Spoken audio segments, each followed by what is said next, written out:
मैं बहुत कुछ कर सकता हूँ अब भी, लेकिन मन में कहीं ना कहीं ये बात थी कि यार 10 साल बीजेपी में रहा हूँ, मैं इतना अथॉरिटेटिव नहीं हो सकता और ना मेरे को होना चाहिए। लेकिन प्रयास मेरा ये है, मैं कभी राजनीति में अब वो खुदा की मेहरबानी है कितने साल या कितने दिन या कितने महीने का हुआ, लेकिन आप देखना कांग्रेस पार्टी को इकट्ठा करने के लिए ना मुझे कोई टिकट चाहिए, ना मुझे कोई कांग्रेस पार्टी में पद चाहिए, लेकिन कांग्रेस को मजबूत करने के लिए दिन रात काम करूंगा।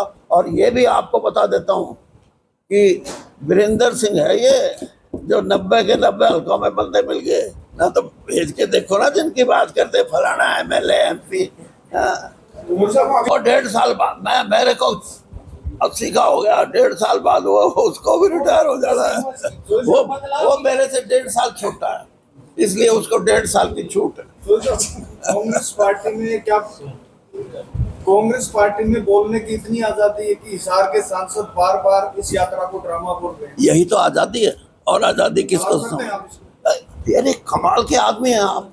इसका मतलब आप मेरे से जवाब मांगते हैं उनके लिए? नहीं, मैं जवाब नहीं मांग रहा। मैं 1 मिनट भाई, मेरा कोई स्टेटस है 50-55 साल की राजनीति में, उसका मैं जवाब देता वीरेंद्र सिंह अच्छा नहीं लगता?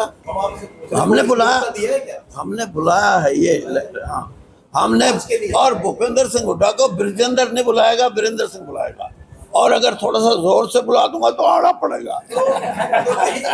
कि इस यात्रा के माध्यम से कांग्रेस इकट्ठा होगी, और जो नहीं इसमें इकट्ठा होगा लोगों की नजरों में भी वो कांग्रेसी नहीं माना जाएगा। कांग्रेस के अंदर भी जो लोग कांग्रेस में निराशा के वातावरण में थे, क्योंकि 3 बार की हार के बाद कितना ही उत्साहित कार्यकर्ता हो उसमें शिथिलता आती है। वो ये सोचता है कि हार के कारण भी आपको पता है, एक सबसे बड़ा कारण यही है जो मैं आपको अभी बताया। और पार्टी के लिए भी कुछ लोगों के विचार यही थे कि पार्टी में संगठन नहीं था 11-12 साल से, वो भी एक बड़ा कारण था। टिकटों का वितरण भी लोग ये मानते हैं, कांग्रेस के कार्यकर्ता भी मानते हैं कि कई जगह जो कांग्रेस के प्रत्याशी थे वो सही रूप से उनका चयन नहीं था।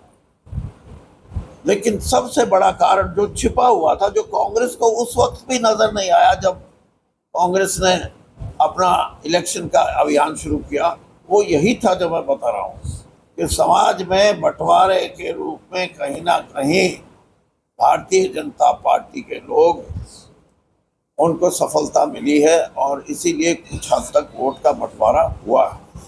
इसके साथ साथ इसके जो एडवांटेजेस, इसका जो लाभ मिला है सामाजिक रूप से भी और राजनीतिक रूप से भी, पार्टी को भी लाभ जो मिला है उसको हम और आगे बढ़ाएंगे। और हमारी कोशिश होगी कि हरियाणा के हर घर तक इस यात्रा से जुड़े हुए लोग और इस यात्रा से प्रभावित लोग हर घर तक जाके ये संदेश लोगों को दें कि अमन और चैन से रहना है, बच्चों का भविष्य ठीक रखना है, तो आपको ऐसी ताकतों का करारा जवाब देना पड़ेगा जो सामाजिक रूप से आपको डिस्टर्ब, आपको तोड़ना चाहती हैं, आपको अलग अलग धड़ों में बांटना चाहती हैं, सिर्फ अपने निजी राजनीतिक स्वार्थ सिद्धि के लिए। तो ये भी हमारा अगला कार्यक्रम होगा।